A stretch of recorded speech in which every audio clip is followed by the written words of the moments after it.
La situation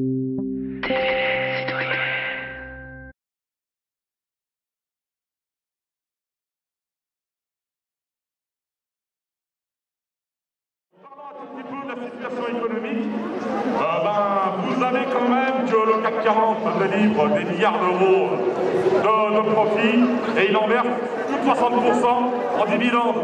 Donc le système capitaliste continue à faire de l'argent. Voilà. Nos boîtes en Savoie, il y en a beaucoup qui sont largement excédentaires et malgré ça, malgré les aides publiques, ça licencie.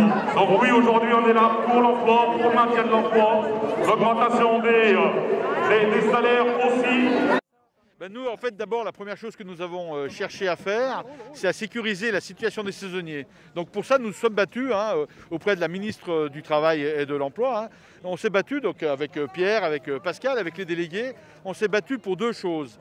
D'abord, que tous les saisonniers soient embauchés à la date habituelle, ce que nous avons obtenu. Et la deuxième chose, c'est que leur activité partielle, je vais aller vite, mais leur activité partielle soit prise à charge à 100% par l'État, ce qui a été obtenu jusqu'à l'ouverture des stations. Ce que nous avons aussi dit, c'est que pour nous, il fallait ouvrir, mais en tenant compte des conditions sanitaires.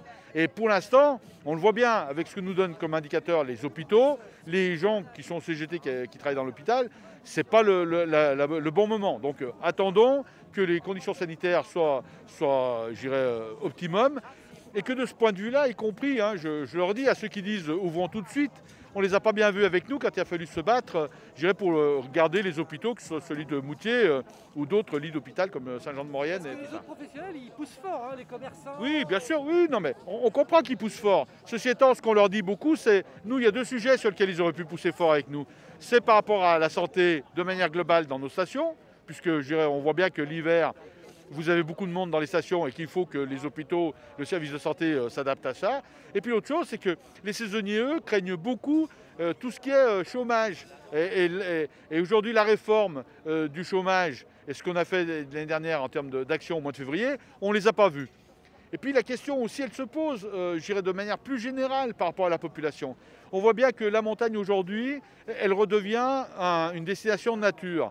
Eh bien, est-ce que ce n'est pas le moment de s'interroger de manière globale sur l'économie de montagne et puis peut-être éviter d'avoir des forfaits toujours à 50-55 €. Aujourd'hui, la montagne, elle est faite pour des gens qui ont des moyens. Eh bien, redevenons à ce qu'a fait la montagne en Savoie, c'est-à-dire la montagne pour tous. Je vais commencer par les travailleurs sociaux, ceux qui sont dans des établissements qui s'occupent des enfants confiés à l'ASE ou des personnes handicapées. Ces personnes, on a été en préfecture et là, ils ont vraiment parlé perte de sens de travail, le salaire bloqué depuis 20 ans, la perte d'attractivité des métiers, des enfants violents qui sont dans les structures alors qu'ils devraient être un hôpital psychiatrique, mais fermeture des lits. Donc on rejoint la casse des services publics. Donc ça, c'était énorme. Deuxième lutte que je susciterai, c'est ce qui s'est passé à Ugitech. Ugitech, c'est la plus grande entreprise privée de Savoie. Là, les salariés ont bougé pour les salaires. L'entreprise, sur 5 ans, c'est 30 millions d'euros de bénéfices. Donc ils ont largement les moyens d'augmenter les salaires. Ça a bougé. Énorme. 90% de grévistes pendant l'équipe de production du matin. Voilà. Plus de 200 salariés ouvriers qui étaient là. Voilà. Troisième lutte, General Electric à Aix-les-Bains. Ça, c'est plus une lutte défensive parce que la multinationale américaine a décidé de fermer. Voilà. Mais rejoint par les collègues de Villeurbanne, c'était énorme aussi. Voilà, donc c'est parti. Les travailleurs, malgré le contexte sanitaire, relèvent la tête. Et ça s'est vu aussi, bien entendu, samedi dernier. La mobilisation nationale des AED, des assistantes d'éducation, si on parle de précarité, il se pose là. C'est les personnes les plus précaires, avec les AESH aussi, qui sont souvent les plus exposées à tout un tas de risques professionnels, avec la crise sanitaire évidemment. Donc voilà, c'est un enjeu important pour nous tout le temps, quoi. Dans la fonction publique, depuis que la loi de transformation a été adoptée en août 2019, on va vers plus de précarité puisque l'objectif c'est d'embaucher de plus en plus de contractuels, donc qui ne sont pas sous statut de la fonction publique et qui, par définition, en étant contractuels, sont sur des contrats précaires, ne sont pas formés. Et on met en péril par ce biais l'avenir de la fonction publique.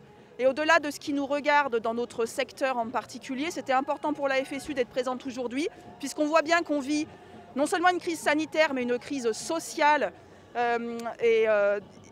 Il fallait donc évidemment s'exprimer. Disons que même si la période est difficile, il nous semble qu'on ne pourra s'en sortir que par la combativité. Donc ce rassemblement pour l'emploi et contre la précarité, il concerne tout le monde. Et nous y sommes présents, comme nous serons présents dans d'autres actions pour défendre un monde meilleur.